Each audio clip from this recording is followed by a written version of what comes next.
Hello everyone, today we are going to start with the topic solid state, which is from part 1 of NCERT textbook. Look at the various states of matter. Every one of us is aware that there are 3 states of matter: solid, liquid and gas. Liquids and gases are called fluids because they can flow. Solids cannot flow since particles in solid are not free to move in available space. There is strong intermolecular force of attraction in between the particles in solid. The constituent particles in solid have fixed position and can oscillate about their mean position. Due to this, solids will have rigidity and will also have a definite shape. General characteristics of solid state. Solids have fixed mass, fixed volume and fixed shape. Like for example, if you look at your objects around you which are in solid state, they will not be having any change in the shape. Every day they will be looking the same. The glass has the same volume every day and has got the same mass. The intermolecular forces of attraction are very strong in the solids. They have least intermolecular space between the constituent particles and fixed position of constituent particles, which is the reason which makes them incompressible and rigid. State of matter is governed by two opposing forces at given set of temperature and pressure. These two forces are intermolecular forces of attraction, which tends to bind the constituents together, and thermal energy, which tends to drift the particles apart from each other. If the intermolecular forces of attraction is very high as compared to thermal energy, particles remain in closest position and hence very less movement of particles will be observed. Solids have high intermolecular forces of attraction and gases have high thermal energy. We can classify the solids on the basis of arrangement of their constituent particles.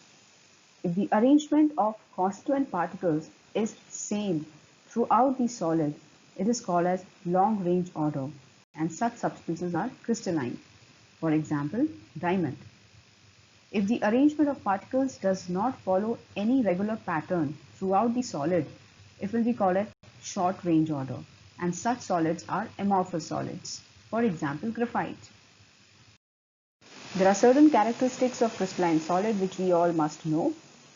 First, it consists of large number of small crystals having a definite geometrical shape.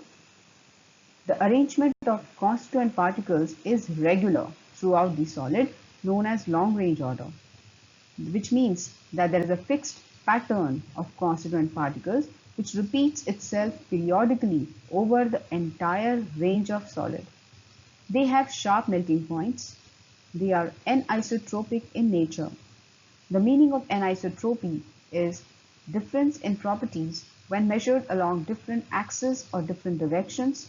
Crystalline solids show different values of some of the physical properties like electrical resistance, refractive index, etc.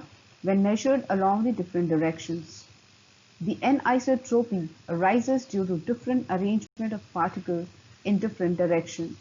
If you look at the given figure below, you will see that the constituent particles are having different arrangements along different directions. Characteristics of amorphous solids. The arrangement of constituent particles is irregular throughout the solid. Regular pattern of constituent particles is visible in small areas only. That is why it is known as short-range order. Melting point is not sharp. Amorphous solids melt over a range of temperature. They have tendency to flow at slower rate.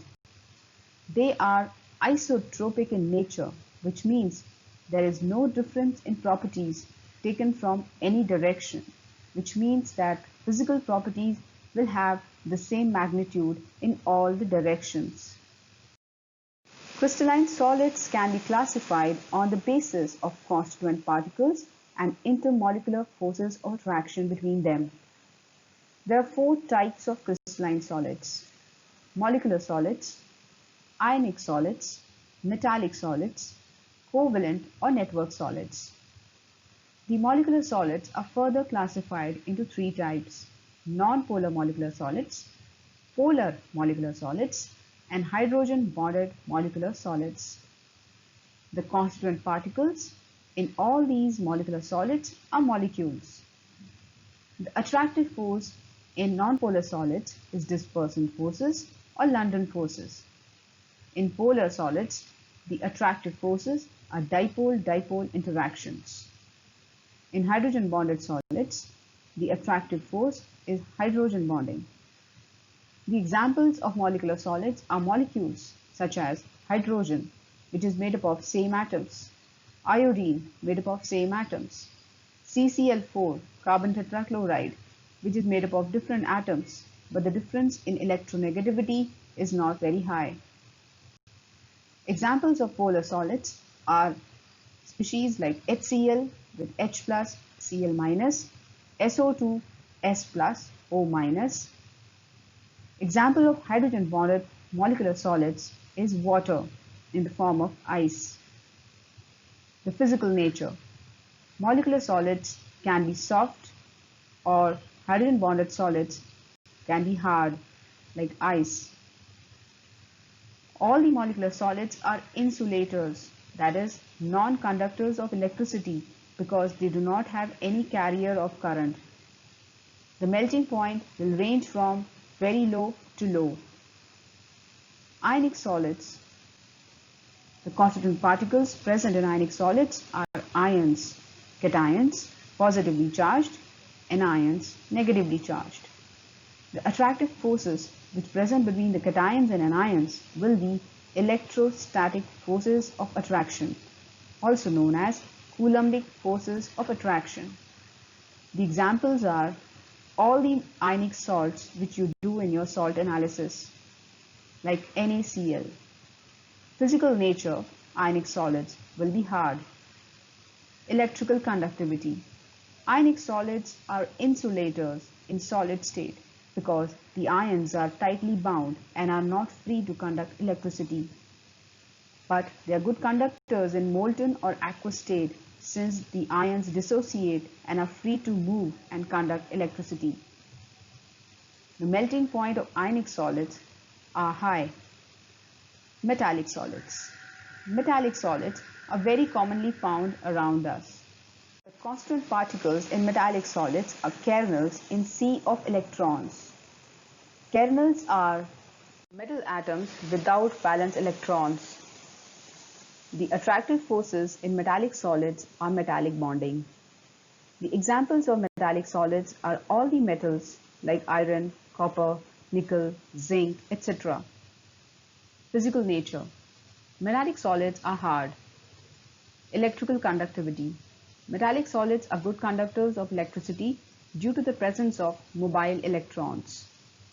Melting point of metallic solids is high. The last type of crystalline solids are covalent or network solids, which are made up of atoms. The attractive forces between the atoms is covalent bonding. The examples of covalent solids are silica, carbon in the form of diamond, carbon in the form of graphite.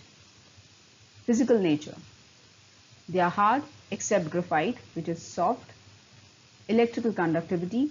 All are insulators except graphite, which is a good conductor of electricity. And the melting points of covalent solids is very high.